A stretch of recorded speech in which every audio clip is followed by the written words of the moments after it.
అమ్మవారి యొక్క 511వ నామం బందిన్యాది సమన్వితాయై నమః. బందిని అంటే బందిని, ఆది అంటే మొదలైన పరివార దేవతలచే, సమన్విత అంటే పరివేష్టింపబడి ఉండునది. అంటే స్వాధిష్టాన పద్మానికి 6 దళాలు ఉంటాయి. ఈ 6 దళాలలోనూ వరుసగా 6 పరివార దేవతలు ఉంటారు. వీరి పేర్లు వరుసగా బ, భ, మ, య, ర, ల అక్షరాలతో ప్రారంభించేవిగా ఉంటాయి. ఈ పేర్లు ఏమిటి? బందిని, భద్రకాళి, మహామాయ, యశస్విని, రమ, లంభోష్ఠి. ఈ 6 చుట్టూ ఉండే 6 దళాలు ఉంటే పద్మం మధ్యలోనే కర్ణిక వద్ద స్వాధిష్టాన చక్రాధిష్టాన దేవత ఉంటుంది. గర్భస్థ పిండం 4వ మాసంలో ఉన్నప్పుడే జీవికి కలిగే పోటీతత్వ లక్షణం అంటే స్పిరిట్ ఆఫ్ కాంపిటీషన్, తనను తాను పరిమితులతో బంధించుకోవడం అంటే లిమిటేషన్ యాటిట్యూడ్ మొదలైన వాటికి సంబంధించిన బీజాలు ఏర్పడతాయి. అంటే పొట్టలో ఉండగానే ఏర్పడతాయి అన్నమాట ఇవన్నీ. ఈ నామంలోని బందిని అనే పదం ఈ లక్షణాన్ని సూచిస్తుందిట. బందిని మొదలైన పరివార దేవతలచే పరివేష్టింపబడి ఉండున్నది అని నామానికి అర్థం. అమ్మవారికి 512వ నామం దధ్యాన్నాసక్త హృదయాయై నమః. దధి అంటే పెరుగు, తెలుసుగా మీకు. అన్న అంటే అన్నమునందు, ఆసక్త హృదయం అంటే ప్రీతి కలిగినది. అమ్మవారికి పెరుగు అన్నం ఇష్టపడుతుందట. పెరుగు అన్నం ఇష్టపడినదే నీ నామానికి అర్థం. ఈ చక్రాధిష్టాన దేవతకు పెరుగు అన్నం అంటే చాలా ఇష్టంగా ఉంటుందిట. ఇంతకు ముందు నామంలో చెప్పిన లక్షణాల్లో ఉండే తేడాలను సర్దుబాటుకి దేవతను పూజ చేసి పెరుగన్నం నైవేద్యం పెట్టాలి.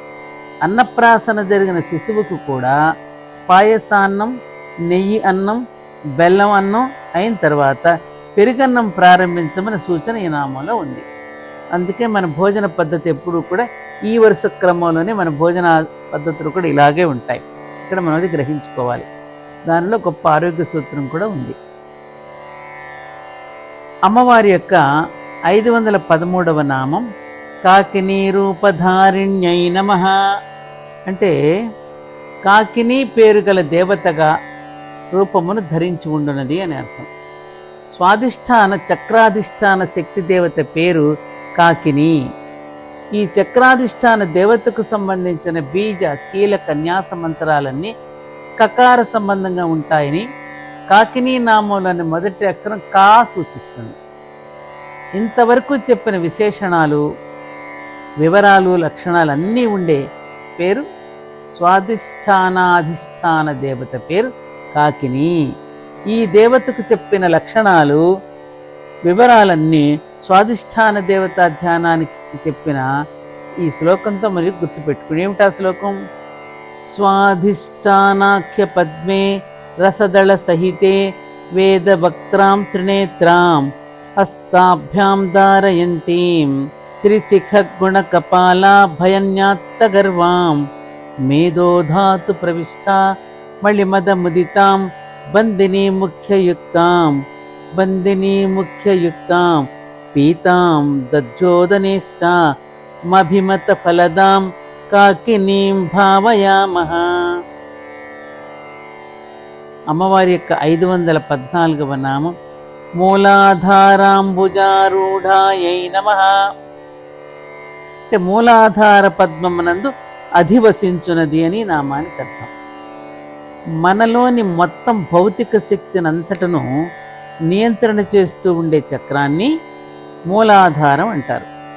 ఇది షట్చక్రాల వరుస క్రమంలో మొట్టమొదటిది.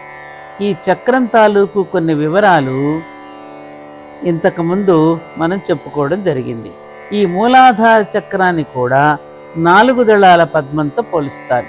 ఈ 4 దళాల పద్మం యొక్క మధ్య కర్ణిక అమ్మవారి యొక్క నివాస స్థానం. ఈ మూలాధారానికి సంబంధించిన మరికొన్ని వివరాలు ఇంకా వచ్చే నామాల్లో కూడా మనం వివరంగా తెలుసుకోవచ్చు. మొత్తానికి ఈ నామానికి అర్థం ఏమిటి? మూలాధార పద్మమునందు అధివసించున్నది అని అర్థం.